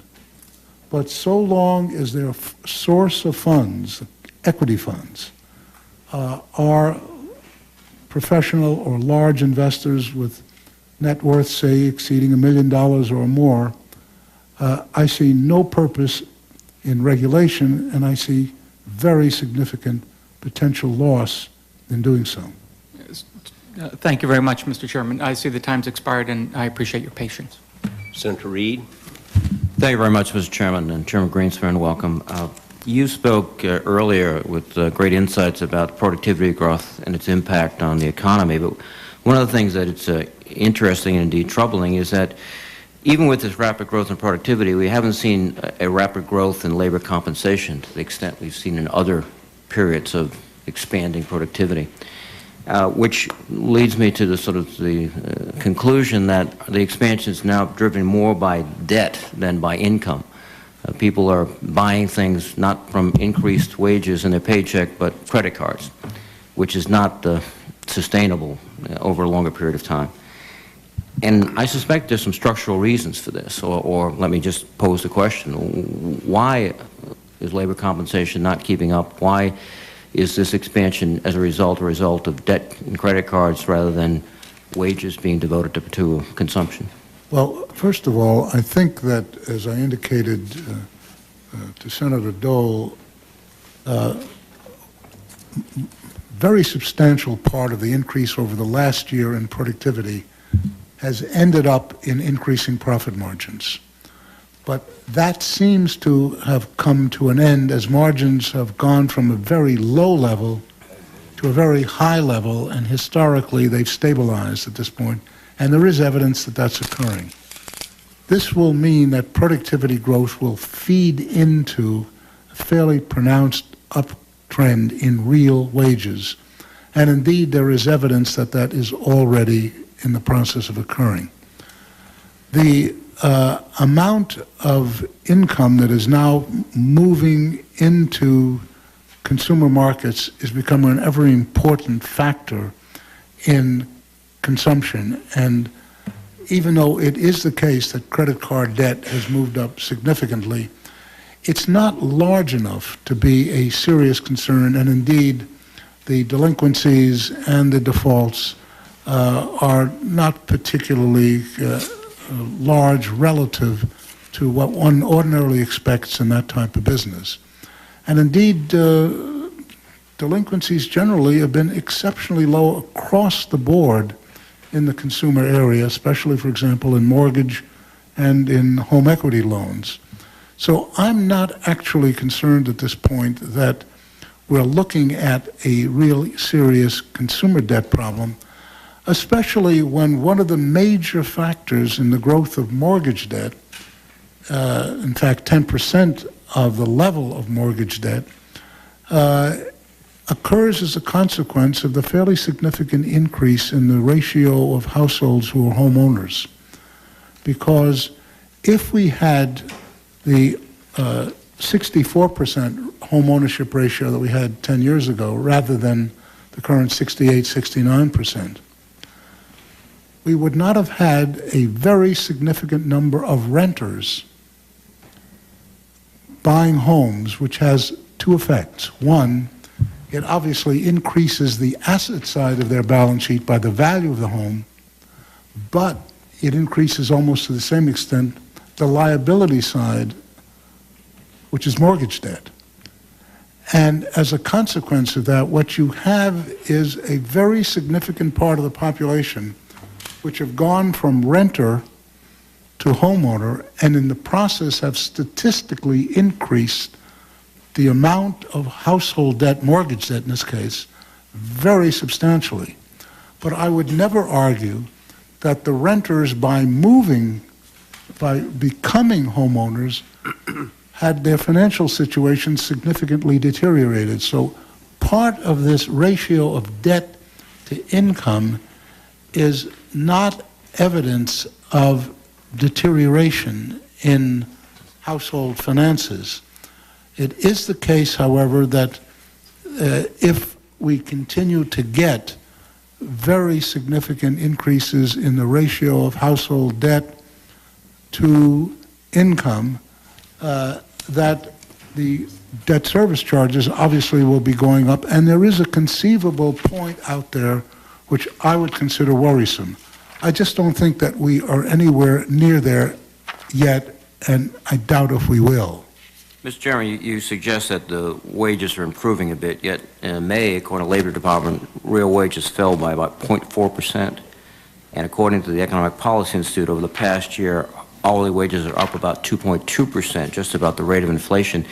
And part of my question was the notion that there might be structural reasons here, the outsourcing of jobs, the threat of outsourcing, putting pressure on the ability of employers to ask for money, decline of labor union participation, fewer and fewer individual workers are organized, they have therefore less ability to negotiate. Are any of these factors structural factors that will mitigate increases in wages going forward? I don't think that they are relative to the average increase in wages. They are a problem on the distribution of wages. as I've pointed out many times in recent months, we are seeing, and probably are continuing to see even to this day, a continuing opening up of the wage spread between highly skilled and lesser skilled workers. And that this is, in my judgment, largely an educational problem that's confronting us, which I think has to be addressed. But the consequence is that the real wage of the below the median, the real wage below the median has been flat to declining, whereas in the upper quartile, it's been rising. And that is largely reflected in skill differentials. But on average, what we're observing is now a fairly across-the-board increase industry by industry, as I indicated to Senator Dolb, but I suspect that within industries, we are getting this lesser skilled spread continuing. So that, in that sense, if you want to say that the educational aspect of this problem, that is, it's a problem caused basically by our skill mix not keeping up with the technology that our capital stock requires, I guess that is a structural problem, but it is one that can be and must be addressed, because I think that it's creating an increasing concentration of incomes in this country, and for a democratic society, that is not a very desirable thing to allow to happen. Thank you, Mr. Chairman. Thank you. Senator Carper. Senator Carper, if I could go vote, and I don't know how long the majority leader will indulge us here, but if you'll go ahead, and if no one comes back, then Senator Corzine, will that be okay? Yes, sir. Thank you. Yeah, thank you. Mr. Chairman, just a real quick question, and I'll ask for a very brief response because I still haven't voted either. But I wanted to ask this question. We're probably going to take up legislation on class action reform later this month, something that a number of us have pushed hard for the last several years. And there will be a number of amendments offered to our class action bill. Some will be germane, some will be non-germane. One of the non-germane amendments that's likely to be offered to the bill is one dealing with an increase in the minimum wage, which you may recall has not been raised, I think, since 1997 at the federal level. And I would appreciate just take a minute or two and give us some things that we might want to keep in mind as we address that issue. I think there's a good likelihood that it will be raised, probably phased in over several years. I think it ought to be, but some things that we ought to keep in mind as we approach this decision. Well, I'm the wrong person to ask, Senator, because I'm one of the probably few people whom you talk to who doesn't think the minimum wage is a good idea to begin with. And the reason is I think it destroys jobs. I think it prevents people who are of the lesser skilled and are trying to work their way up the ladder of skill are prevented from working because they cannot earn the minimum wage. I think that's a mistake. I know this is a very large and big debatable issue, and I think you're aware of both sides of the issue. So I just want you to know I have nothing to suggest at this stage because I'm not one of those who considers it a desirable policy. All right. First. Well, that was certainly a brief answer. Not the one I expected, but a brief one. Thank you very much. Senator Corzine. Thank you, Senator Carper. Seems like we've got control over here on the other side of the aisle for a change. Maybe it's only temporary. Let me recommend that I put a statement in the record. I apologize for not being here for your opening statement, Mr. Chairman. In that statement, I give testimony to your tenureship and efforts in leading us in one of the most important roles in our nation, and I think our economy and our country is a lot better off because of your service, and I congratulate you on your nomination and expect that I will be voting in the affirmative. That said, I have some concerns that a number of my colleagues, I was watching some of the questions and responses.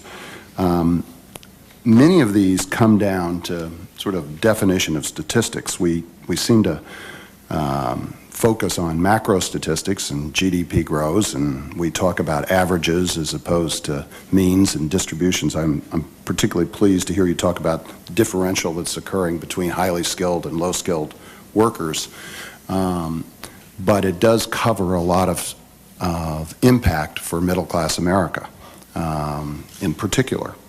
We hear and will hear, I suspect, during the campaign about middle-class squeeze. And it has some merit. I think it actually ties to this underlying issue that you've identified, skill versus lower skill workers. Do you consider an auto worker at a Ford Motor plant in my home state who loses a job after 20 years a low-skill worker? I think it's relative to the demands of the job structure itself. I would put it this way, that because the requirements for the level of skills increase year on year, because as we get ever more sophisticated capital stock, the skills that are required to staff that structure are going up on average. And if a certain person, say 20 years ago, had a specific skill which at that point in time was a highly skilled job, but didn't change at all over a 20-year period, it is conceivable that in today's environment that could be considered a medium or even a lower skilled job, which is the reason why I've argued the necessity for continuing education throughout one's life, that you can't stop. We have to have means by which skills are continuously upgraded.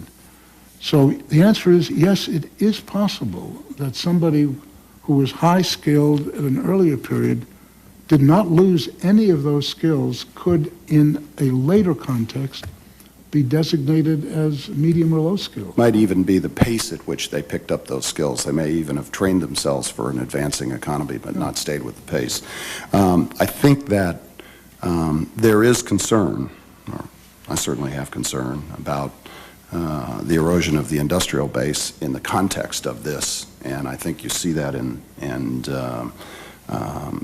these low real wage increases, whether it's 2.2% and or other measurements that show jobs lost versus the job that replaces it for those individuals being sharply lower. And I think that's ended up undermining sort of the broad health that's covered by the term averages. I don't know whether the number is 400 times or 500 times that corporate executives are receiving relative to lowest wage earners. There are different surveys and different statistics, but quite obviously, if those numbers are very high and they're added together with those workers who are in these newly defined low-skill wages, we can have averages that are moving up.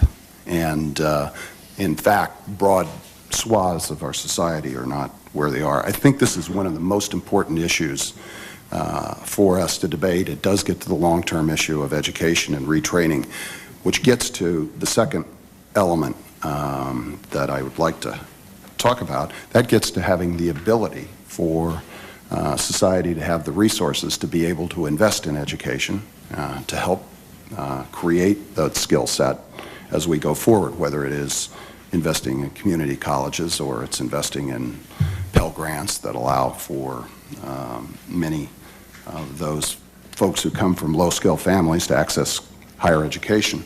And we have a budget problem, a serious budget problem in the country, and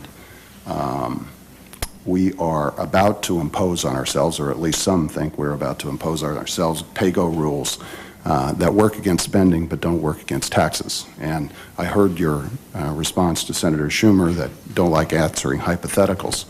But this doesn't seem like a hypothetical. We have proposals on the table that would suggest that we must have pay-go rules apply to spending and not with regard to making permanent tax cuts. how are we going to be able to deal with these most important broad social issues that I think you've talked about, high-skilled, low-skilled workers, and still deal with what I think is appropriately identified? You said we're okay, or you can live with current deficits maybe in the immediate horizon, but talked about 2011. How can we do that when all of these permanent tax cuts come at a later time and we still have great social needs in this country? Well, Senator, I've indicated earlier in this testimony that I think because of the longer-term structural problems that are emerging in our budgets, that we need new tools in order to make certain that we appropriately allocate our resources in a manner through the federal budget in a way which we cannot do today. I've cited two sets of rules which I believe will be very helpful. I assume they may even be sufficient, which is a symmetrical pay-go rule, discretionary caps, and triggers on both spending and on taxes. I think that it was a mistake to allow the fairly effective pay-go rules in place in September 2002 to allow those rules to expire. And I think, in my judgment, it would be very wise merely to take that structure which existed back then and reenact them. And I would... If the logical extension of that is dealing with the permanent tax cuts, then that's the logical Well, that's extension. for the Congress to decide. I'm just saying what I would... But I'm taking the logical extension. Okay, it's fine. You do believe, though, and I just reiterate, that we have a very serious structural fiscal problem in the out years as we evolve. I do. As I've said on numerous occasions, Senator, I'm most concerned that because of our inability specifically to make a judgment of what the resources that will be, what resources will be required for Medicare in the next decade and beyond, given the very large increase in retirees, because of the uncertainty, I think we have to be quite cautious, because I'm fearful we are on the edge of the possibility, I don't know what the probability is, but the possibility that we are making promises in real terms to the next generation that we may not be able to fulfill. Right. Just one quick follow-up, and then I'll have used up more than my fair share of time. Was it by choice that you left out Social Security when you said that our future obligations that we're laying down are ones that you primarily focused on, you did focus on Medicare as opposed to Social Security, and then we just saw recent CBO analysis that makes us feel at least somewhat more comfortable with. No, the Social Security is a defined benefit program. There are ranges over which long-term estimates can occur, but relative to Medicare, it's extremely narrow. As CBO indicates, as the Social Security trustees indicate, Social Security is currently long-term unstable and requires adjustments. The adjustments, however, are far clearer, and the size of the problem is far easier to get our hands on because it's a defined benefit program than is Medicare. So there are lots of ways of solving Social Security, and we're not doing any of them, I must say, because every time somebody raises a way to do it, that's unacceptable. Social Security is far less of a problem than is Medicare. Medicare is the one that's got the very large uncertainties associated with it. But even in the CBO report that came out yesterday, it's got a range of probabilities for what the Social Security outlook is over the next 100 years, and it's a very wide range. Of course. But still Soluble problem. Yes, exactly. Thank you. Thank you, Mr. Chairman. Thank you very much. Chairman Greenspan, I will be mercifully brief so you can get to lunch, and the rest of us will as well. You said in your response to Senator Corzine that we can't wait and we should be working on this long-term structural problem now. I felt we should be working on it when I came to Congress 10 years ago, and unfortunately we haven't been able to do that. I think we have a cautionary tale for us in what's happening in Europe. Isn't it true that their problems are substantially greater than ours with respect to these two, retirement pay and medical for the aged? Well, I think that certainly the demographics in Europe are far more formidable a barrier to fiscal balance than in the United States. They have, it varies by country, obviously. It's not the same everywhere. But I would say in general, their problems are more difficult than ours, yes, as you point out. That's my concern. One overall question, and by the way, being unable to be here for an opening statement, let me just, for the record, thank you for your splendid service to the country, not only in your tenure as chairman of the Federal Reserve, but your previous service in a variety of preparatory assignments. It's not everyone who is willing to give as much time to public service as you have, give as large a percentage of one's life to public service as you have. And the nation should be very grateful, and expressions of appreciation are never too many. So let me add mine to those that you have received and make the record clear that I will vote for you with enthusiasm, but more important, with gratitude for the work that you have done. Thank you very much, Senator. Isn't it true? Well, that's not the way to start it. That's the way lawyers start. I'm not a lawyer. It is my conviction that the next president, whomever he may be, will enter office at a time of extremely strong economic growth and a very robust, it will be almost too late to be speaking of it in terms of recovery, because I think it will happen throughout all of 2004. I'd like your reflections on that, if I'm overly optimistic or if you think there are some soft spots we should worry about. But as I look forward, whomever the next president might be, he will be fortunate enough to take office at a time of extremely strong economic performance.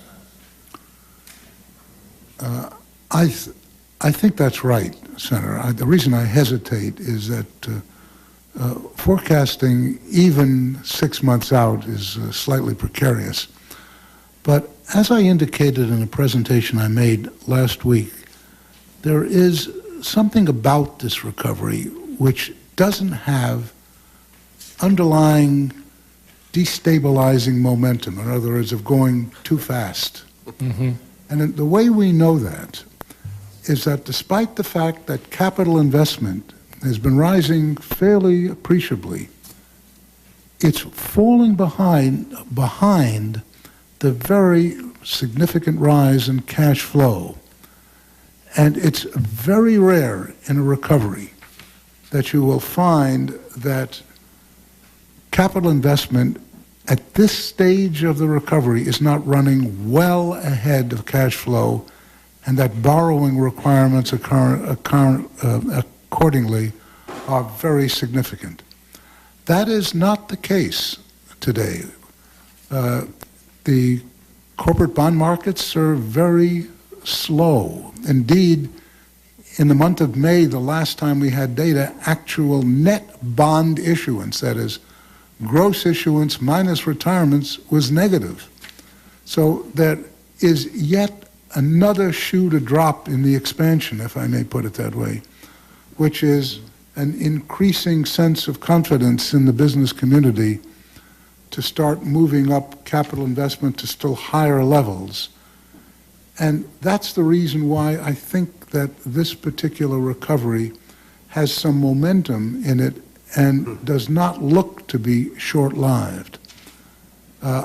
Obviously, numbers of things can happen adversely, the oil price or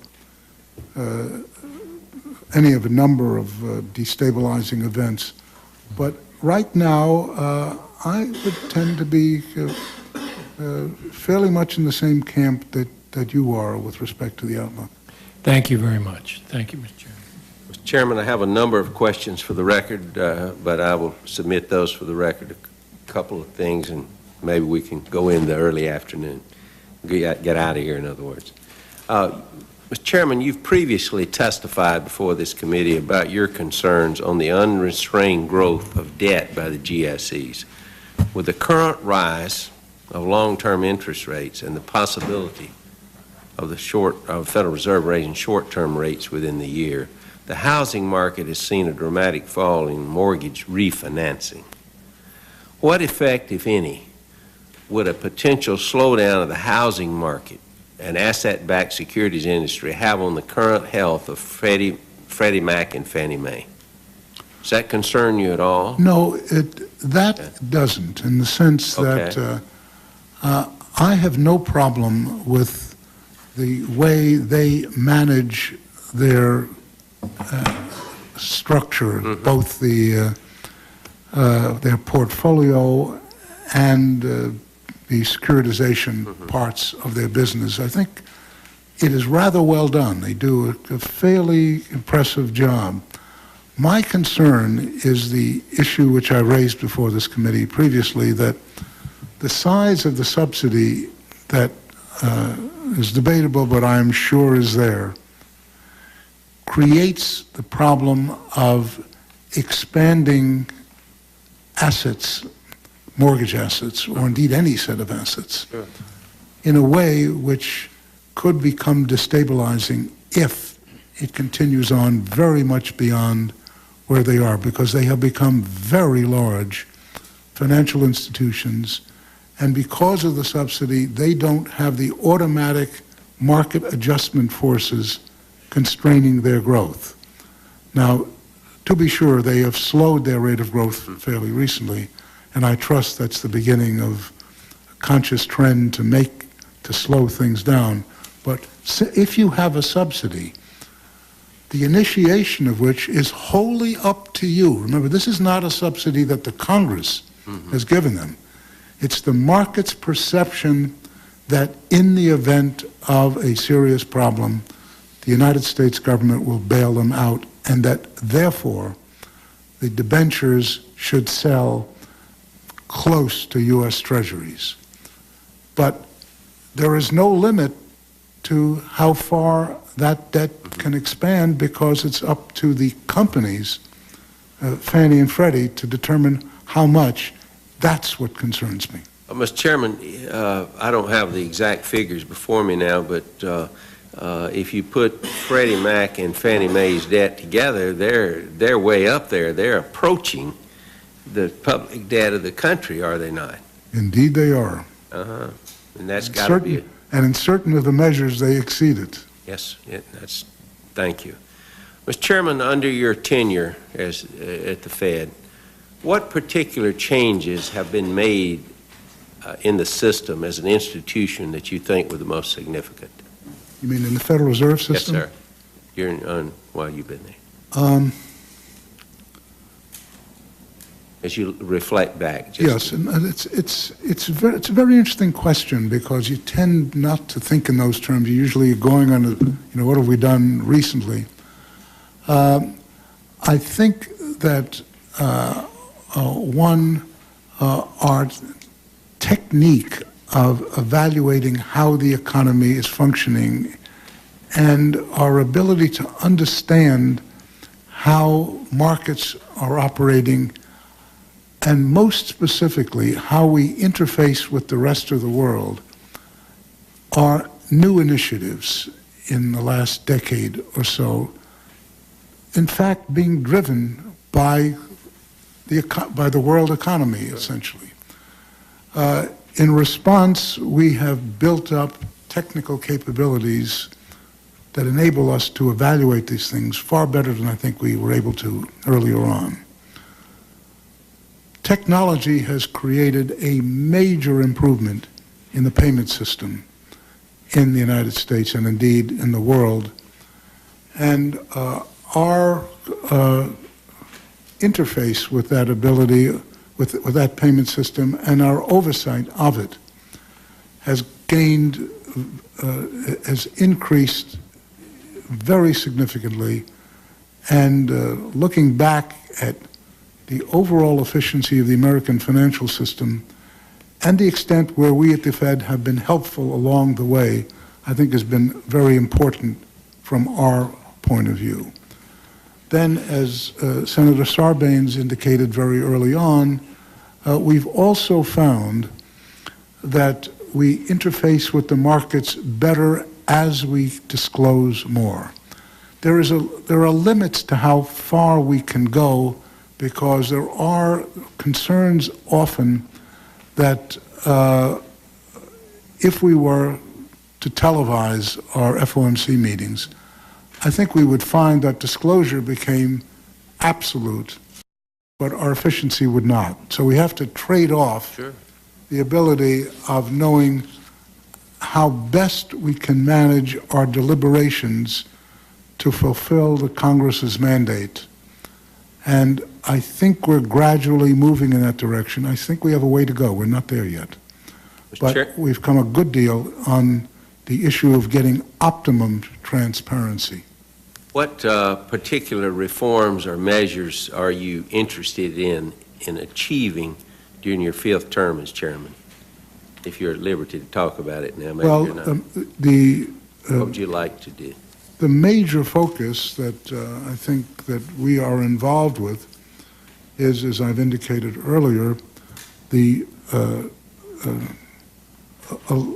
elimination of the increasingly unnecessary level of accommodation in monetary policy to restore financial balance in a manner which essentially leaves the American economy and financial system in a degree of stability. We seem to be on track, but it's, as us duffer golfers like to say, it's not a gimme putt. Sure. Mr. Chairman, we appreciate your patience here today, your hearing appearance. We will move your nomination as expeditiously as possible, you can be assured. Thank you very much. I thank you very much, Mr. Chairman.